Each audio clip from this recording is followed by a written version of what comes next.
Para eso vamos a plantear lo siguiente. Nosotros sabemos que el electrón se mantiene en su órbita por la fuerza eléctrica de Coulomb. Así que desde la segunda ley de Newton podemos escribir lo siguiente. Que debido a ese equilibrio que tenemos ahí, digamos, la fuerza eléctrica es igual a la fuerza magnética. La fuerza eléctrica va a estar dada por la ley de Coulomb. K por Q dividido R cuadrado. Acá reemplazamos las cargas por el valor del electrón, por eso queda el electrón, el valor de la carga del electrón al cuadrado, igual a la fuerza magnética para una carga con movimiento circular, que estaba dado por el producto de la masa por la velocidad al cuadrado dividido el radio. Entonces de esta equivalencia o de esta igualdad que tenemos acá, podemos despejar el valor de la velocidad. Nos va a quedar acá en función de la raíz cuadrada de K por la carga del electrón al cuadrado dividido la masa y el radio. Por lo tanto, acá simplemente reemplazamos el valor de K, el valor de la carga elevado al cuadrado, la masa del electrón y el radio de la órbita. Por lo tanto, esto nos va a dar la velocidad en metros sobre segundos de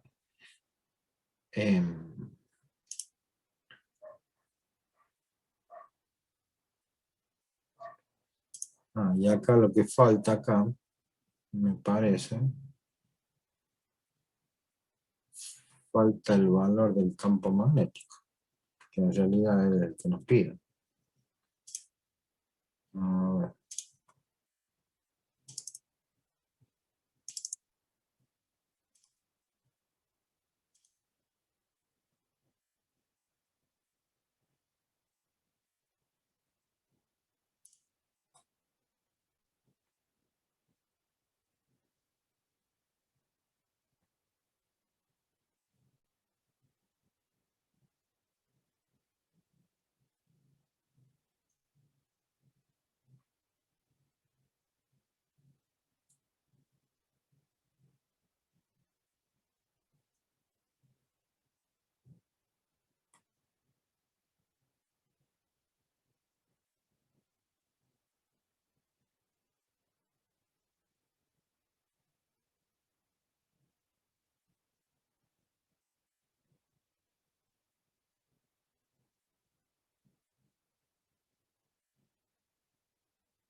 Bien, acá lo que deberíamos poner entonces, acá a esto,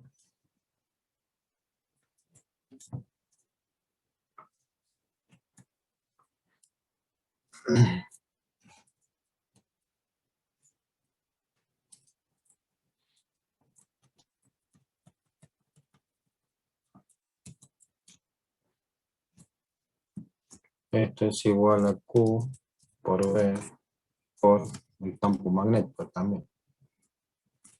Por lo tanto,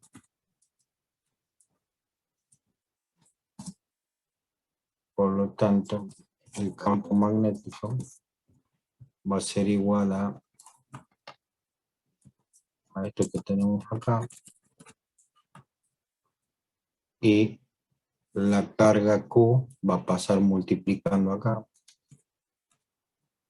perdón, la carga Q y la velocidad van a pasar dividiendo acá. Ya acá va a ser R por Q por la velocidad.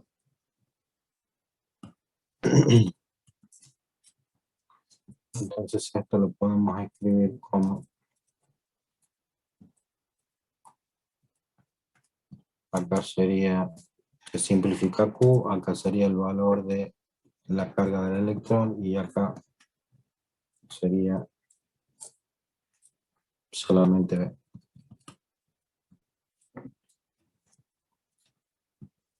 Entonces,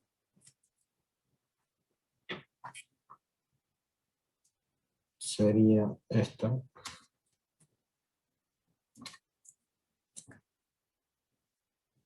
El valor de la velocidad es esta.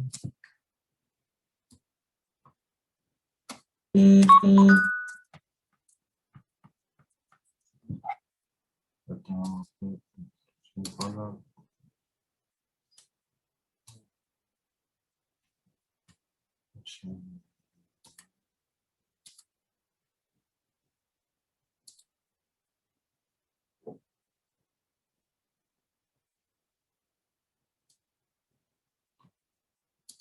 Bueno, no sé si el radio era este.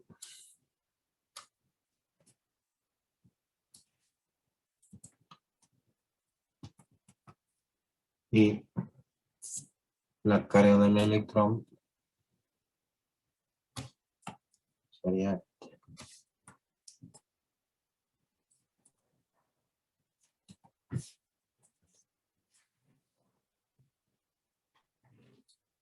como la supercalculadora. Y nos quedaría 9 por I a las 9 por I a la menos 31 exponencial a la menos 31 por 1,6 exponencial a la menos 19 dividido 9,11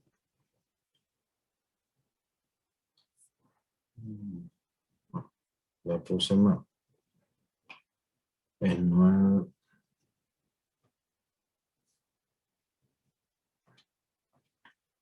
es 9 por 10 a la 9 9 no tengo lo de abajo 9,11 exponencial a la menos 31 por 2,19 exponencial a la 16 dividido 0,529 exponencial a la menos 10 por 1,6 exponencial a la menos 19, cerramos paréntesis, y esto va a ser 2,36 por 10 a la 15. 2,36 por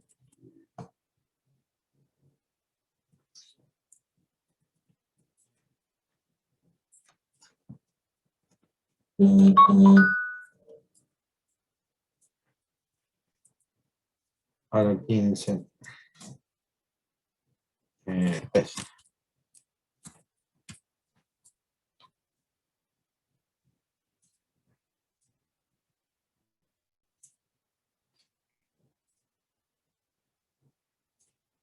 Ese sí sería el valor del campo magnético, pero en realidad lo que nos pedía.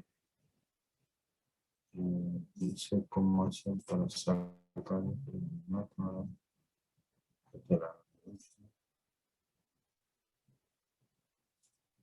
bueno,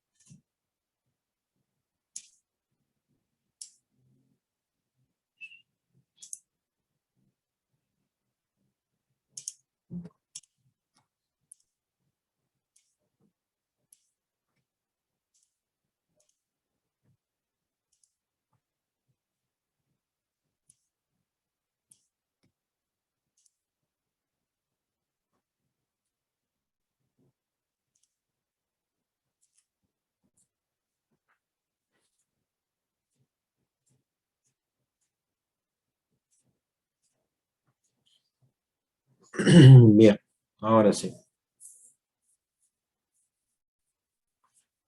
Y lo segundo que nos pedían era sacar el momento dipolar magnético. Para sacar el momento dipolar magnético tenemos que recordar que estaba dado por el producto de la corriente eléctrica por el área.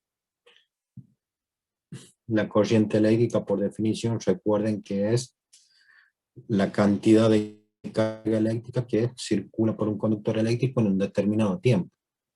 Acá la carga eléctrica va a estar dada por el valor de el electrón, y el tiempo va a estar dado por el periodo, digamos, en que gira sobre su alrededor. Entonces, como es un círculo, al periodo, que es el tiempo, lo podemos poner en función de la distancia dividido la velocidad. La distancia, que sería el perímetro del círculo, que sería la longitud que recorre el electrón, sería el 2pi por el radio. Dividido la velocidad, nos va a dar el tiempo o el periodo que demora en dar una vuelta. Entonces la velocidad, como es el denominador del denominador, lo ponemos acá en el numerador. Y el área del círculo, digamos, que se describe ahí en el movimiento, pues será pi por radio cuadrado. Entonces, teniendo en cuenta esto, reemplazamos acá en la fórmula del momento dipolar magnético.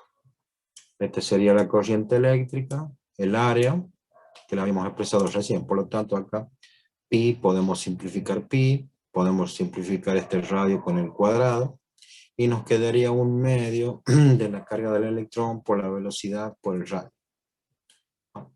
Que son todos datos que tenemos ya, ¿no? 1,6 por 10 a la menos 19, los 2,19 por 10 a la 16 de la que era la velocidad, y el radio, que son los 529 por 10 a la menos 10 metros. Entonces acá expresamos el momento dipolar magnético, y por el análisis dimensional que nosotros hacemos acá, nos queda que es ampere por metro cuadrado. ¿Por qué? Porque acá tenemos coulomb sobre segundos. Coulomb sobre segundos es ampere. Y tenemos el producto de metros por metro. Por eso nos queda ampere por metro cuadrado. Pero si nosotros al ampere lo descomponemos, digamos, también podemos llegar a la equivalencia, digamos, de que lo podemos expresar como joules sobre Tesla. Joules sobre Tesla, que es también una unidad en la que se encuentra, digamos, el momento dipolar magnético.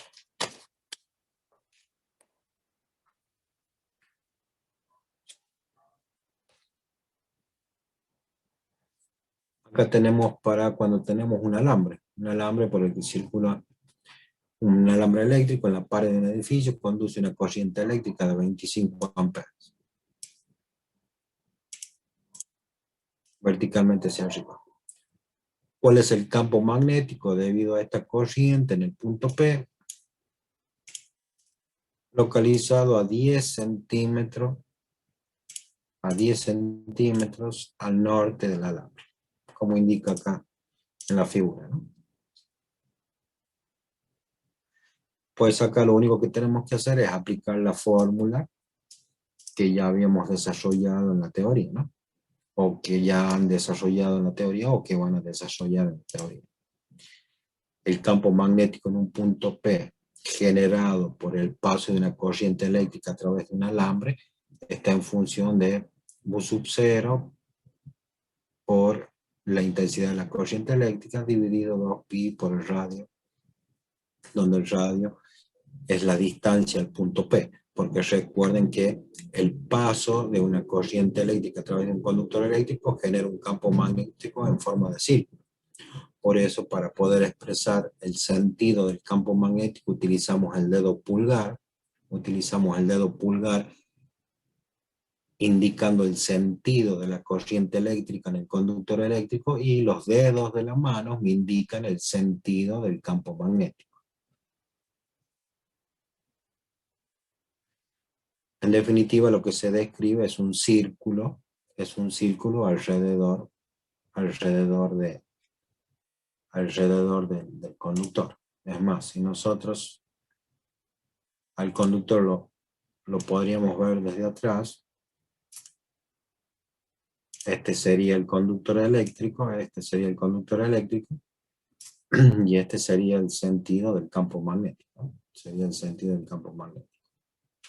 Por eso con el pulgar indicamos el sentido de la corriente y con los dedos de la mano nos indican el sentido del campo magnético alrededor del conductor.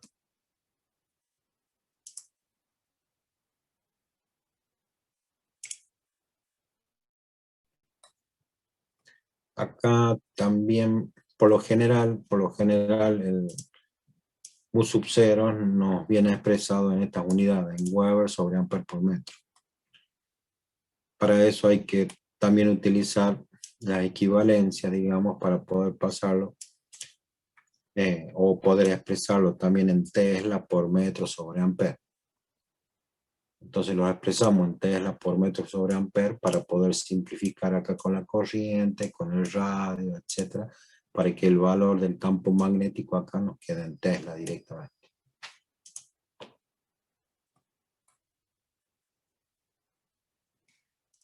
Se ha ido para arriba, porque agregamos una fórmula. Recién agregamos una fórmula, por eso.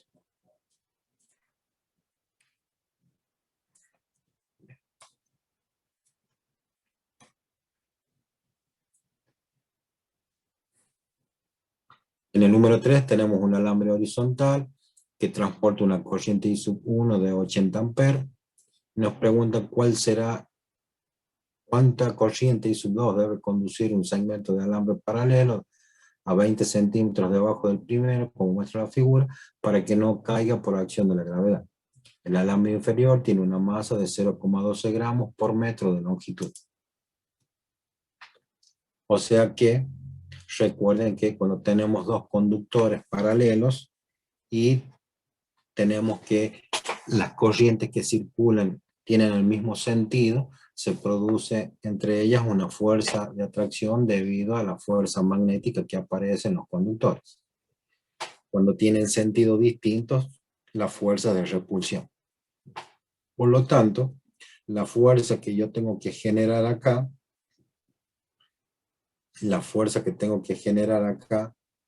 va a depender del valor de la corriente que haga circular por el alambre de abajo. Y esa fuerza, para que no caiga, pues tiene que ser del mismo módulo que el peso que tiene el alambre. Del mismo módulo, nada más que de sentido contrario.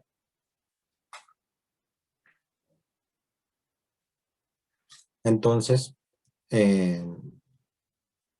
pues podemos calcular el peso porque teníamos como dato la masa del alambre.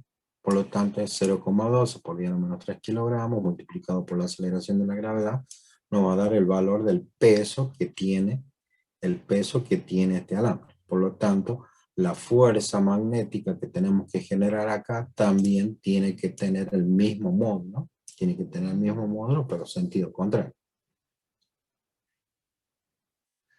Acá podríamos poner acá menos F, no, menos,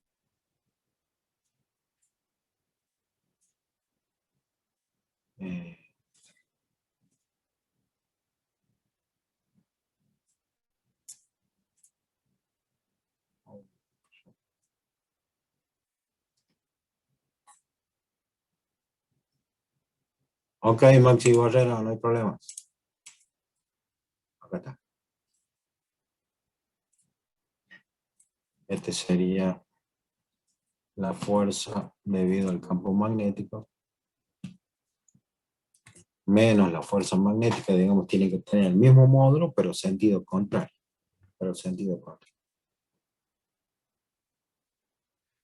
Y también habíamos visto que la fuerza magnética sobre el segundo alambre estaba dado en función de mu sub 0, el producto de cada una de las corrientes que circulaba por los conductores, multiplicado por la longitud, dividido 2pi, y la distancia que existe entre los conductores.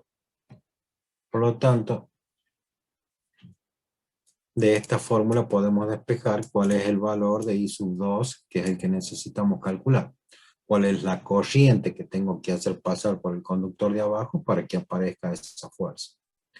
Entonces de esta fórmula despejamos I sub 2. Despejamos I sub 2.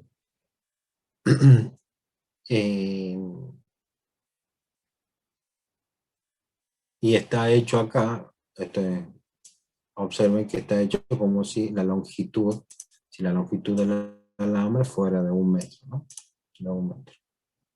Por eso utilizamos también 0,12 gramos, ¿no? Porque acá nos decía que tenía una masa de 0,12 gramos por metro de longitud. Como usamos los 0,12 acá, pues acá sí o sí tenemos que usar 1 metro de longitud. Entonces de esa forma podemos calcular cuál es la corriente I2, cuál es el valor del módulo de la corriente I2, para que sobre ella aparezca una fuerza magnética con sentido hacia arriba que anule la acción del peso debido a la acción de la aceleración de la gravedad, ¿no?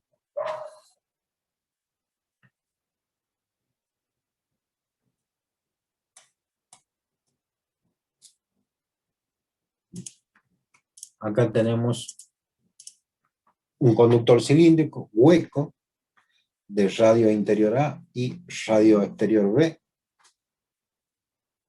que transporta una corriente I uniforme distribuida en su sección transversal. Y tenemos que determinar la inducción magnética B en el interior del hueco, dentro del conductor, en los puntos exteriores del conductor, y hacer una representación esquemática del comportamiento del campo magnético con respecto al radio. Entonces, para eso lo primero que vamos a plantear va a ser calcular dentro del conductor, digamos, para cuando el radio es mayor que A y menor que B. Sería el radio R que está dibujado acá con amarillo, digamos, dentro del conductor hueco. Para eso nosotros sabemos que por la ley de Ampère, nosotros sabemos que la integral cerrada de el campo magnético por el diferencial de L es igual a mu sub 0 por la corriente eléctrica, digamos. Tenemos que ver cuál es la cantidad de corriente que estamos encerrando para saber el valor del campo magnético. Como acá toda la corriente está distribuida uniformemente sobre la parte metálica, pero nosotros acá con el radio estamos tomando o debemos tomar solamente una proporción de la corriente total y una proporción del área total del hueco. Por lo tanto, la corriente esta proporcional, que la vamos a llamar I sub prima, es igual a la densidad de corriente J multiplicada por esa proporción de área también que tenemos. Por lo tanto, la densidad de corriente va a ser igual a I' sobre A sub prima. Como dijimos, esto va a ser una proporción del total del cuerpo hueco. La corriente total va a ser igual a la densidad de corriente total multiplicada por el área total. Y la densidad de carga, pues será I sobre A. Pero en cualquiera de las dos situaciones, en el área total o en el área que tenemos que tener en cuenta para este punto, la densidad de carga es la misma. La cantidad de corriente que circula por unidad de área es la misma. Por eso es que podemos igualar y poner que la corriente proporcional va a ser igual al producto de la corriente total por la relación entre las áreas A' y el área total.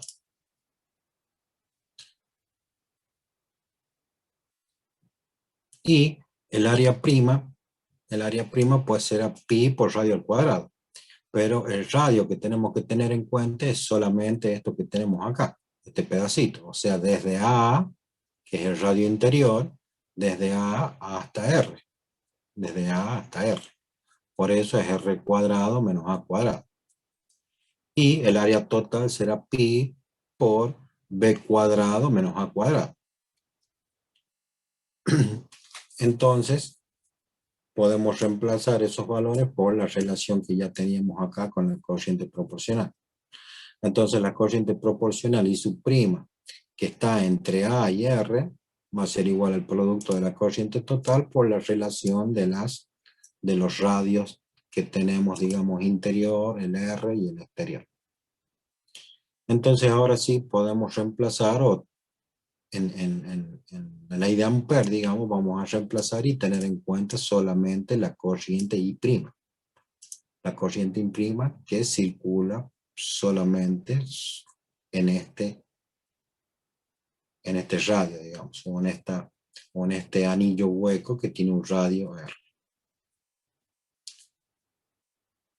También reemplazamos el valor del campo magnético por el diferencial de L, que sería 2pi por R, y reemplazamos por lo que habíamos encontrado la equivalencia ahí con respecto a la corriente total.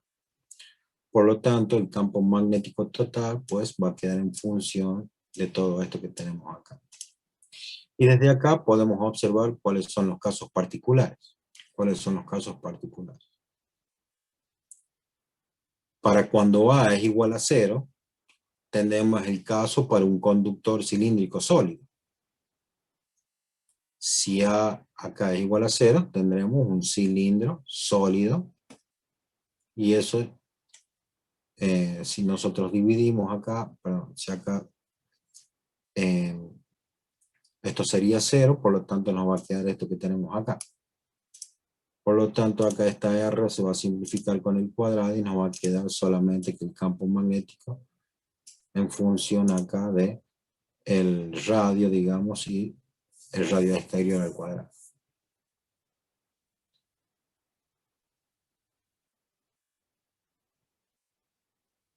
Entonces acá podemos plantear la siguiente gráfica, digamos, de acuerdo a la fórmula que hemos encontrado. También tenemos que decir que para cuando R es menor que A, cuando R es menor que A, el campo magnético es 0, ¿no? Cuando R es menor que A, o sea que estamos acá en el hueco, el campo magnético es 0, ¿no? Porque no estamos encerrando ninguna corriente. Por acá no pasa ninguna corriente. El conductor sólido hueco es este azul, digamos. Acá no tenemos nada, no tenemos paso de corriente, por lo tanto no tenemos campo magnético. Entonces, desde el centro hasta el diámetro interior, el campo magnético acá es igual a 0 porque no encerramos ninguna corriente. Desde acá, desde A hasta B, va a valer, digamos, la fórmula esta que tenemos acá, en función de el radio exterior y el radio interior. Y acá, a partir de B, digamos, cuando salimos del hueco, pues va a entrar en función de la ecuación que nosotros ya conocíamos para un cilindro conductor sólido, que sería este que tenemos acá. Entonces, de esa forma podemos graficar, digamos, en función del radio o de la distancia, el campo magnético para ese tipo de conductor hueco.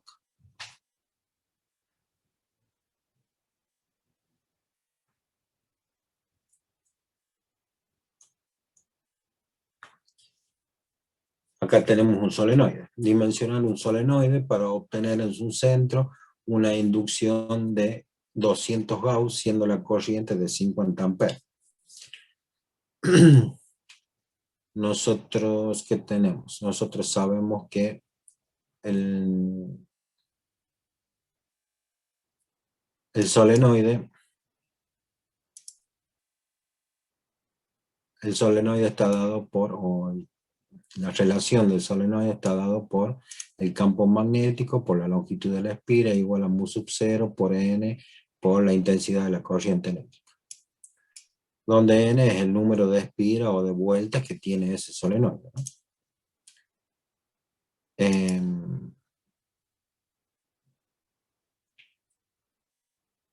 ¿Por qué ponemos esto?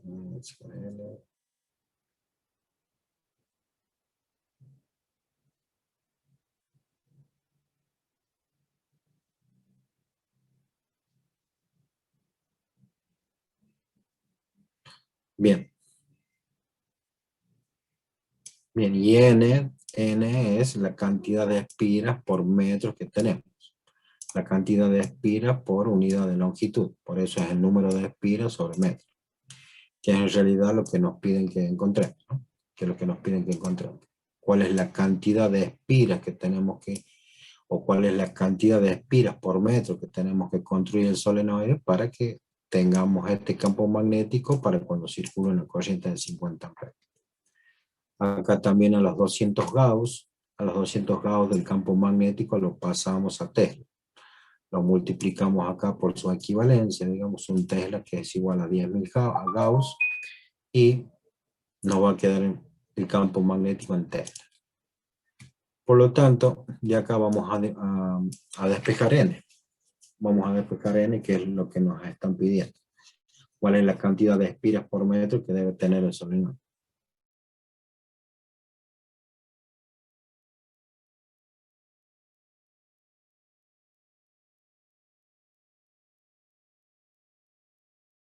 Tesla, metro y ampere, y el valor de la corriente eléctrica.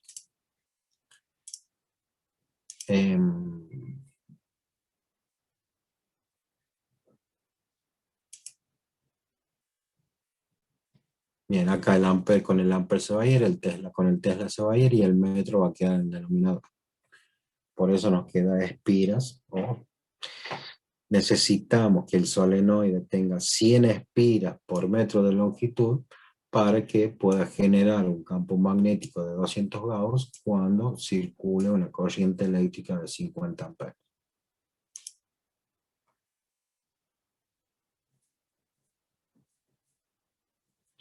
Veamos ahora el toroide.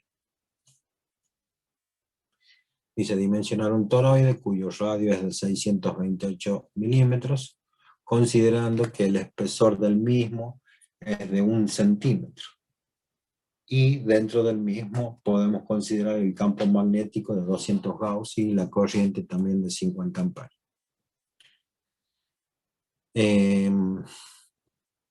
El campo magnético para el toroide estaba dado acá por esta formulita también, que era mu sub 0 por I por N sobre 2pi por R. Al campo magnético lo pasamos a Tesla. Y también creo que hacíamos lo mismo que en el otro. Solamente que de acá vamos a despejar la cantidad de espiras. Las cantidades de espiras que necesitamos. Entonces de acá despejamos N. El campo magnético lo tenemos, al radio lo tenemos y a la corriente eléctrica la tenemos. Entonces reemplazamos 0,02 Tesla, 2pi, el radio, mu sub 0 y la corriente eléctrica. Y eso nos va a dar 3.946 espiras. O sea que necesitamos 3.946 vueltas alrededor del toroide para que se produzca un campo magnético de 200 Gauss cuando circula una corriente de 50 amperes.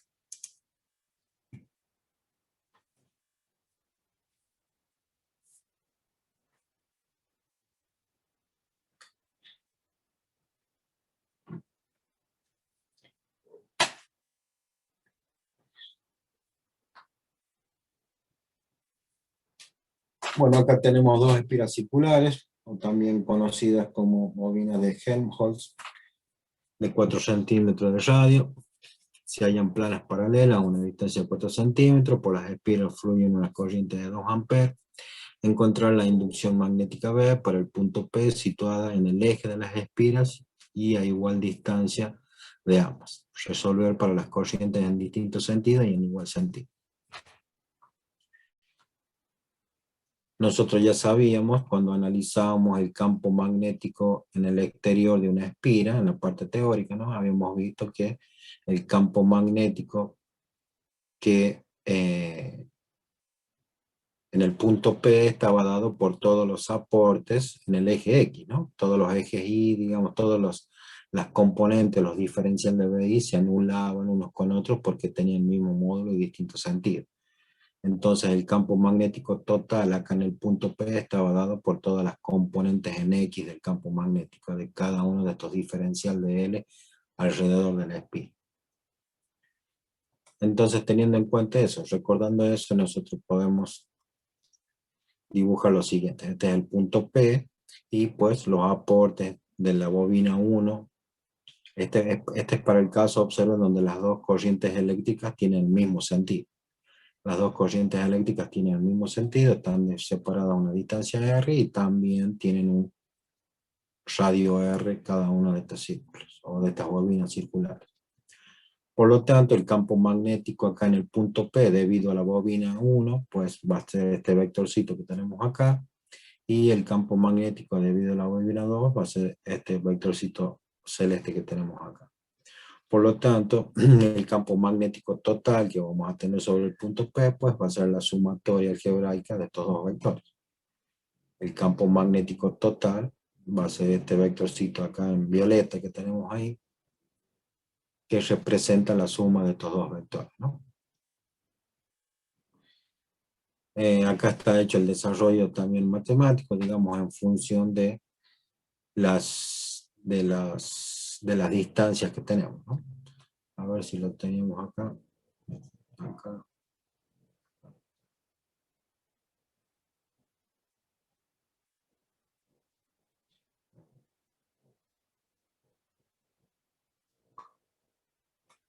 Acá X acá, X sería la distancia entre las bobinas, y A es el radio de las bobinas. Por eso cuando reemplazamos acá ponemos que la distancia entre las bobinas, al punto en cuestión, esta es la distancia al punto, X es la distancia al punto, A es el radio de la bobina. La distancia al punto es R sobre 2, porque el punto está a la mitad de las dos bobinas, y si la distancia es R, pues el punto estará a R sobre 2 de cada una de las bobinas. Y el radio de la bobina pues será R. Entonces de acá podemos sacar factor común, aplicamos el cuadrado y sacamos factor común. Y bueno, operamos ahí, nos queda solamente R. Acá podemos simplificar las R y nos va a quedar esto. De la misma forma, el campo magnético para la bobina 2 va a ser el mismo, va a tener el mismo módulo. Porque por más que sea menos R cuadrado, la distancia al punto 2, como está elevado al cuadrado, digamos acá, se va a hacer positivo. Por lo tanto, es el mismo. Por lo tanto, acá hacemos una sumatoria de cada uno de los campos magnéticos. Pues será dos veces el campo magnético que hemos calculado, porque son iguales para las dos. Por lo tanto, quedará 8 veces de mu sub 0 y sobre 5 raíz de 5R.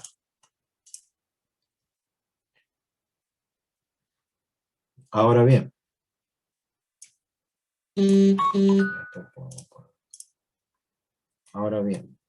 cuando nosotros cambiamos de sentido,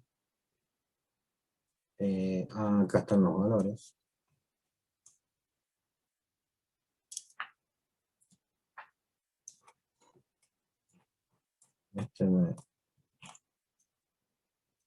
Necesito que esto vaya más arriba.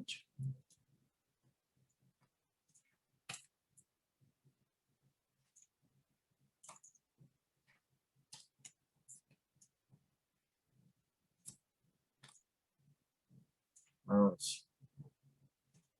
Ahora sí. Le decía, este es el valor numérico, digamos, del campo magnético. Reemplazamos mu sub 0, la corriente que teníamos de datos y el radio que teníamos de datos, por eso calculamos el campo magnético en T. Y cuando las bobinas tengan sentido contrario, las corrientes de las bobinas, pues acá va a cambiar de sentido. Digamos, acá observen que el de la bobina 1 es el que cambia de sentido.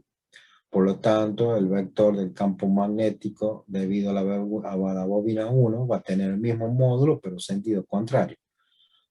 Como la bobina 2 no cambió de sentido, la corriente va a seguir con este mismo sentido. pero ya habíamos observado que el módulo de los dos campos magnéticos es el mismo. Y como tienen sentido contrario, pues el campo magnético total en el punto P pues va a ser igual a cero. Esta es una representación gráfica, digamos, para ver las líneas de campo magnético. Y como observamos en el centro que no tenemos ninguna línea de campo magnético. Por lo tanto, para cuando tenemos sentido contrario en este tipo de figuras, el campo magnético en el punto P es igual a cero.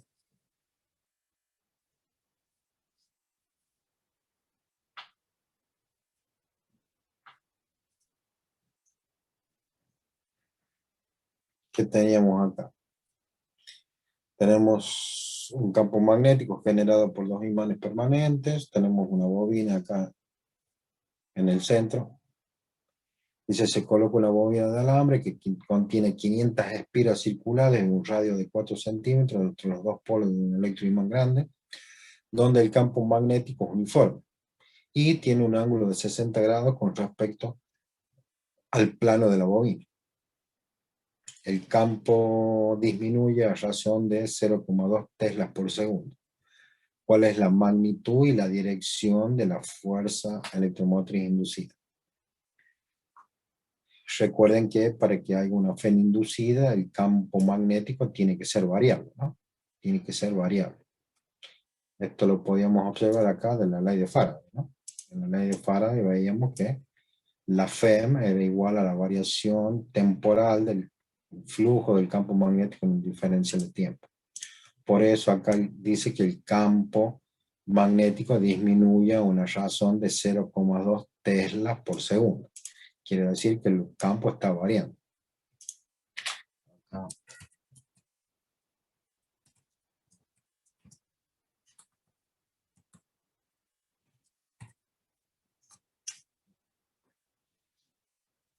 Y acá es una opción electromotriz inducida.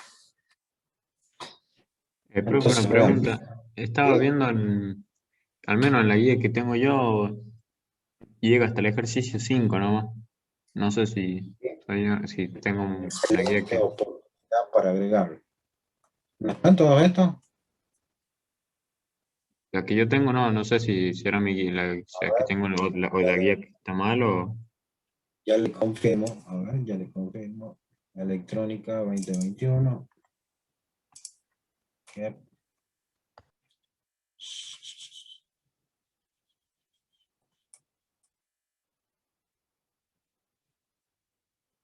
Correcto, correcto.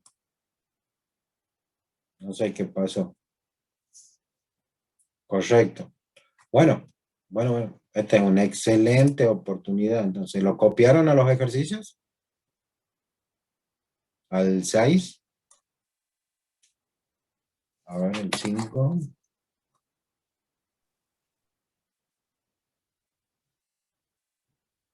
El 5 es de las dos espiras circulares. Que acá está como 7. A ver, revisemos de nuevo. Revisemos de nuevo. El 1 es el electrón gira alrededor, sí, un conductor cilíndrico hueco es el 2. Tienen que agregar el 2, tienen que agregar este, pueden sacarle una foto ahí, tienen que agregar el 2, el 3, el 4 sería el ejercicio 2, que está en la guía, el 3 y el 4 está bien, son el solenoide y el toroide, eso también está. Y el 5 son dos espiras circulares de 4 centímetros que enseñan planos paralelos. Y el último sería este, el 7, de la guía. Entonces también tienen que agregar este. Lo que es el último, sí, uno más. El 8. El 8 también tienen que agregar.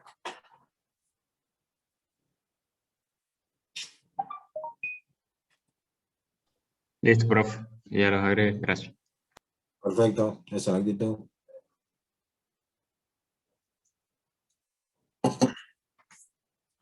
Nos dice el campo magnético es uniforme en toda la espira, por lo que es posible calcular el flujo con la ecuación que nosotros ya conocíamos. El flujo magnético es igual al campo magnético por el área por el coseno de phi.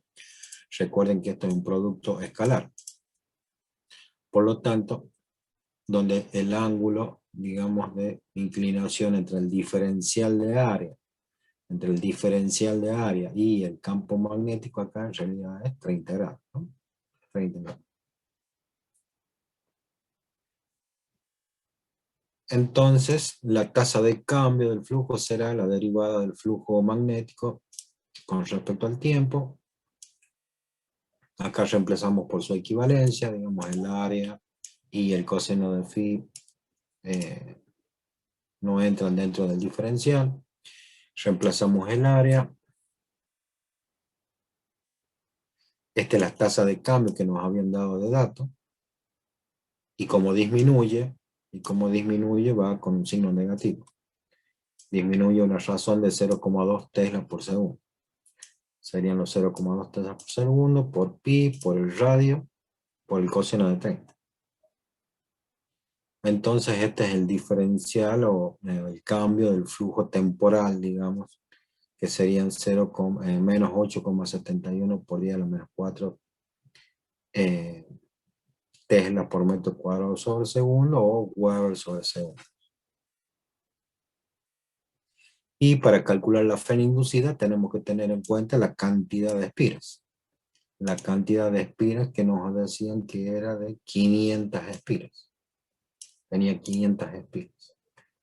Por lo tanto, ponemos acá las 500 espiras y nos va a dar acá que la Fe inducida sobre la bobina, digamos, va a ser 0,435 voltios. 0,35 voltios.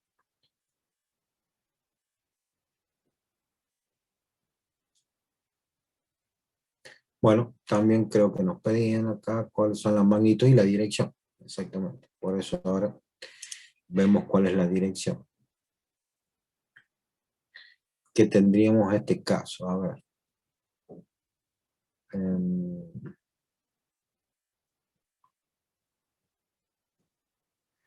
Claro, acá como tenemos que la tasa de cambio del flujo magnético con respecto al tiempo es menor que cero,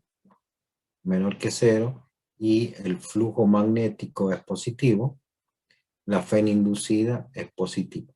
La Fe inducida es positiva. O sea que la Fe inducida, digamos acá, sobre esta espira, va a tener este sentido. Para cuando el campo magnético o la tasa de cambio del flujo magnético es decreciente. Por eso habíamos puesto el dibujito este acá para que se entienda, digamos, cuál es el sentido pero no estaría correspondiendo.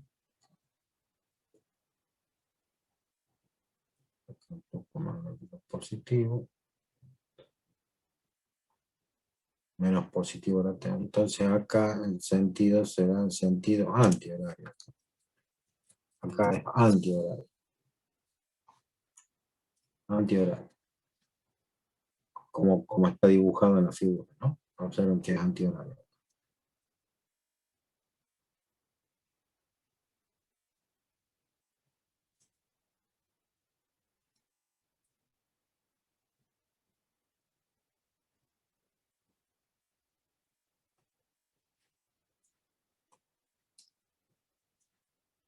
Bueno, por ahora es todo, chicos. La próxima clase vamos a ver inductores. ¿Ya vieron inductores? No, profe, todavía no vimos. Bien. ¿En qué parte de la teoría van? Quedamos como la otra vez en espira de un campo magnético porque el miércoles pasado no tuvimos clases con el profe y bueno, ahí rendimos, así que tampoco. Está bien. Bueno, entonces ya la próxima clase ya lo van a ver entonces.